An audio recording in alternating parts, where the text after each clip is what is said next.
दोस्तों बहुत ही खुशखबरी के बाद बाकी फिर से खेसारी लाल यादव जी और पाकी हैगरे जी के वीडियो आ रहा बा। फिर से खेसारी लाल यादव जी और पाकी हैगरी जी के वीडियो आ रहा बा। तो चलिए जानते हैं इस वीडियो के माध्यम से कि खेसारी लाल यादव जी और पाकी हैगरी जी के वीडियो किस दिन और किस समय आ रहा बा। मैं निशा यादव देख रहे हैं 100 तक, तो बहुत बहुत स्वागत बा। अगर आप लोग अभी तक 100 तक चैनल को सब्सक्राइब नहीं किए हैं तो नीचे के लाल बटन दबाकर चैनल सब्सक्राइब कर दीजिए और साथ ही साथ वीडियो को लाइक कर दीजिए। चलिए आप वीडियो स्टार्ट करते हैं। तो आप लोग के बता दी कि ट्रेंडिंग स्टार खेसारी लाल यादव जी और पाकी हैगरे जी के वीडियो आया था आदिशक्ति फिल्म्स के यूट्यूब चैनल पर बंगलनिया।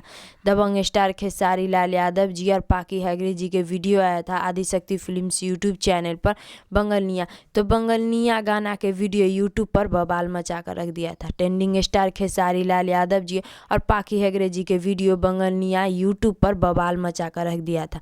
तो अब फिर से खेसारी लाल यादव जी और पाकी हैगरी जी के वीडियो आ रहा बा। अब फिर से खेसारी लाल यादव जी और पाकी हैगरे जी के वीडियो आ रहा बा। तो खेसारी लाल यादव जी के और पाकी हैगरे जी के बहुत ही जल्द वीडियो आ रहा बा। ओहो बॉलीवुड सॉन्ग के वीडियो आ रहा बा, भोजपुरी के नहीं। खेसारी लाल यादव जी और पाकी हैगरे जी के बहुत ही जल्द वीडियो आ रहा बा। ओहो बॉलीवुड सॉन्ग के वीडियो आ रहा बा, भोजपुरी के नहीं। तो आप लोग नीचे कमेंट बॉक्स में बताइए कि ट्रेंडिंग स्टार खेसारी लाल यादव जी और पाकी हैगरे जी के वीडियो के बारे में आप लोग के का राय बा, का विचार बा, नीचे कमेंट बॉक्स में बतलाएं। फिलहाल में इतने, फिर से मिलेंगे अगले वीडियो में। जय हिंद, जय भोजपुरी।